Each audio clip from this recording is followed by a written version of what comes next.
Hey guys, so I forgot to put a plug for my own creations in the beginning of this video.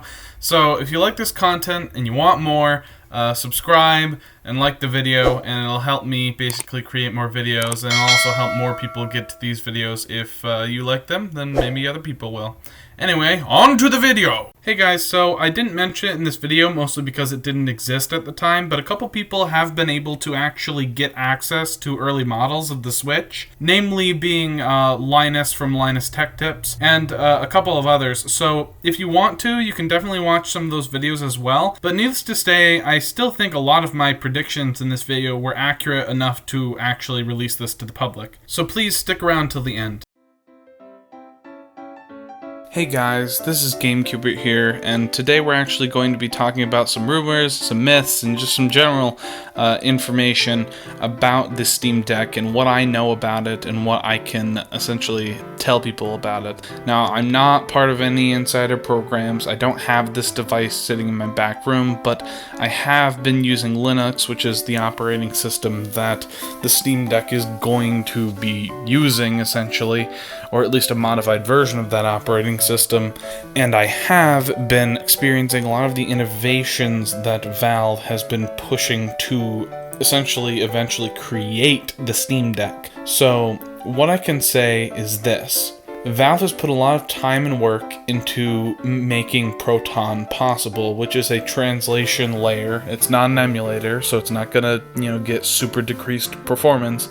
It is a translation layer from Windows calls to calls that Linux can understand. Essentially, if you're running a game through Proton, it might run maybe 2 or at maximum maybe 10 FPS lower than what it would on Windows, but that is a big margin, and even now I don't even know if that's correct. But let's say worst case scenario, you're probably running at like 10 FPS less than normal, so it's really not going to be that big of a drop off, especially for the convenience that I will get to in a second here. So Proton has been baking for about 4 years. It is solid, it is nice, and it is most likely going to make this device work very, very well. So if you're worried about how compatibility is going to work, don't. This has been in development ever since the first Steam machines flopped, so it's had a lot of time to bake, and it's really a good product. I can play a lot of games on my computer, and I really haven't run into one that doesn't work yet. I've been playing games like Fallout 4, Skyrim Special Edition. I played Tom Clancy's Ghost Recon Wildlands a little while ago. There are just tons of games. Let's see, Assassin's Creed 4 Black Flag. Basically, old, new, really doesn't matter so long as the game doesn't use easy anti-cheat. And even then, I'm thinking that Valve has been trying to work on this easy anti-cheat issue, so it might even actually play pretty much every game by the time it comes out. But as of right now, every game except for easy anti-cheats works to some degree. And for the most part, there are maybe a couple little stragglers, but to be honest, it's kind of like that in Windows, so we've at least hit on par with Windows levels here to where, it makes sense to just use this device with Proton as it comes to the consumer.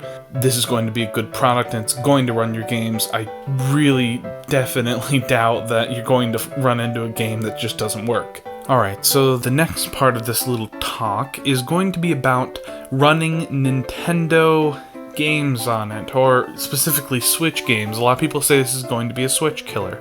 Personally, I don't believe that, and that's mostly because the general consumer might not be, tech savvy enough to get this thing to run Switch games. Now, can it run Switch games? Yes, it most certainly can. It's just going to be quite a bit of configuring to get that to work, and a lot of people might not be used to doing that.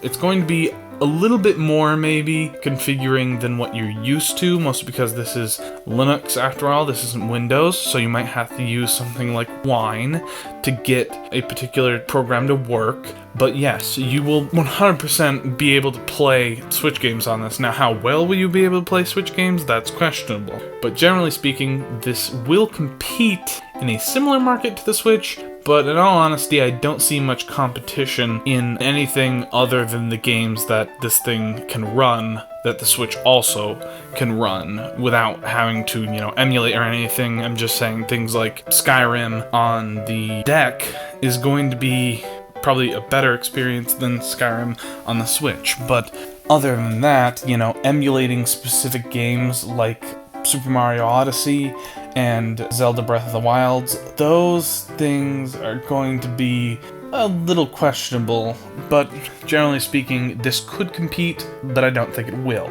Alright, next up I'm going to be talking about how this thing is actually going to update. Now, the new DeckOS is based on Arch Linux, so this is going to essentially be how updates work.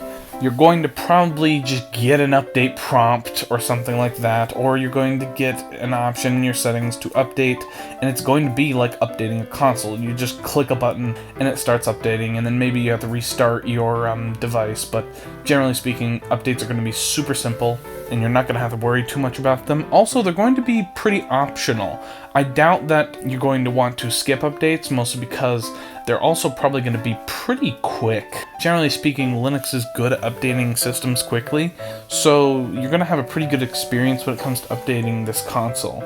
And I think a lot of people are going to be happy to use a system that doesn't force updates on them like Windows. So even if you lose a couple FPS in your games, this could be a big reason why you just want to stay on this particular OS. Next up, we're going to be talking about hardware. Inside this thing is an APU with a ton of DDR5 RAM, and what that means is it's going to be trying to use as much RAM as possible because RAM is relatively cheap for the performance you can get from it, and it's also using even more RAM thanks to the way that the APU works, in which it shares RAM instead of having an individual amount of RAM for your GPU and CPU. They're both combined, so it uses all that RAM at once. This generally means that Valve is trying to keep costs down, but in a way that it doesn't really hurt the gaming experience too much. Like, this will still be a pretty well-performing device, in my opinion. Just from the specs that I see, this thing's going to kill some of those old AAA games that you might have. For example, games like Skyrim will probably work on this thing pretty darn well, and a lot of older games for that matter.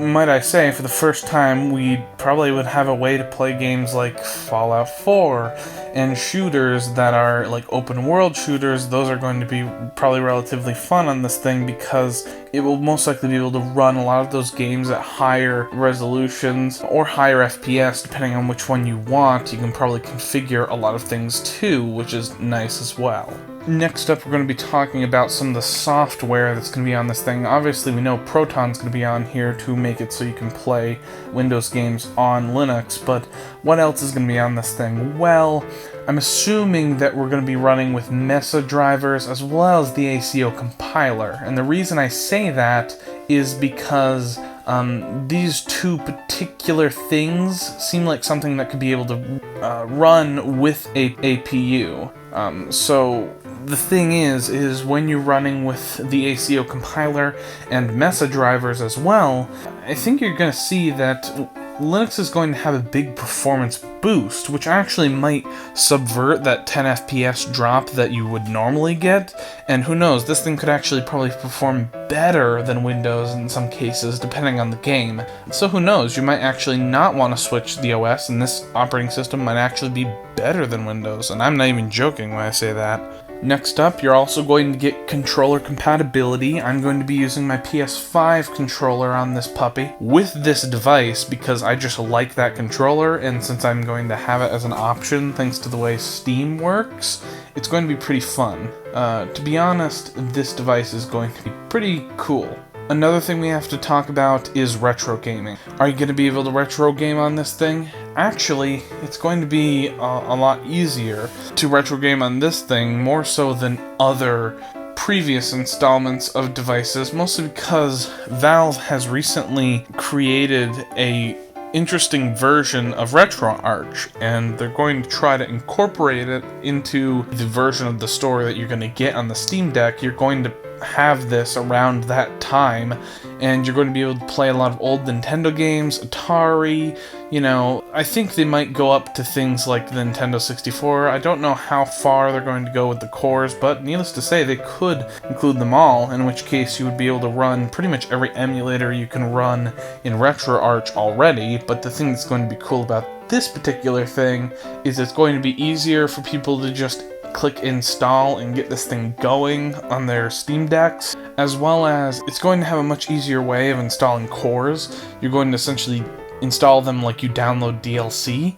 which is nice, and it also is going to have an easier to understand version of NetPlay. NetPlay is essentially the way you can play two-player game for like arcade machines online with other people. So instead of having another person there with a controller, you can be playing a game with somebody else from across the earth, thanks to NetPlay, and Steam is going to try and make that simpler by making it so you can just invite someone using Steam invites as opposed to some weird NetPlay code. So that is amazing. And to be honest, that about covers it for what the Steam Deck is going to probably be like, other than some little tweaks here and there for extra performance and extra power saving. I think this device is going to blow some people's socks off because it really is a true innovation. Anyways, guys, my last recording actually got cut off a little bit there at the end. I just wanted to say thank you for watching the video, and also tell me in the comments, do you like the Switch? Do you hate the Switch? Do you think it's going to be a crazy innovation? Do you think it's just going to be much of the same? And also, don't forget, again, like, subscribe, and enjoy the rest of my content. Anyways, I'll see you guys later. Bye!